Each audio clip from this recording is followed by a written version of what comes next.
مش هتتخيلوا لميس الحديدي قالت ايه عن جواز عمرو أديب ودينا طلعت. دي اعلنت عن الخبر بنفسها بطريقة غريبة جدا جدا، لدرجة ان الناس قالت اكيد مش هي، وان الفيديوهات والصور دي مفبركة. خلينا في البداية نقول لكم ان عمرو أديب خلاص اتجوز من دينا طلعت بعد قصة حب قوية جدا جمعت بينهم، بس قرروا ما يعملوش فرح، وكانت حفلة صغيرة في فيلا دينا في المعادي.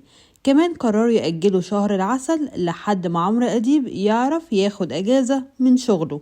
لحد هنا الكلام متوقع وطبيعي جدا، لكن الغريب بجد اللي عملته لميس وصحابها البنات. لميس في الوقت ده كانت بتحتفل بعيد ميلادها، وواحدة من صحباتها نشرت صور من عيد ميلادها اللي فات ودلوقتي، والمصيبة ان الصور اللي نشرتها كانت دينا طلعت فيها. دينا كانت موجودة من سنة واحدة بس في عيد ميلاد لميس، وبتغني وبترقص معاها، وصحاب لميس قرروا يكشفوا عن الصور دي بنفسهم.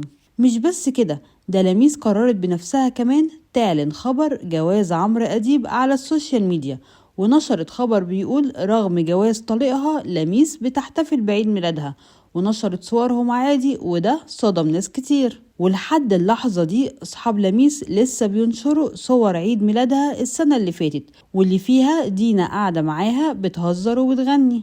ايه رأيكم في اللي بيعملوه أصحاب لميس الحديدي؟ هم صح وواقفين جنب صاحبتهم، ولا تصرفهم غلط؟ شاركونا بالتعليقات.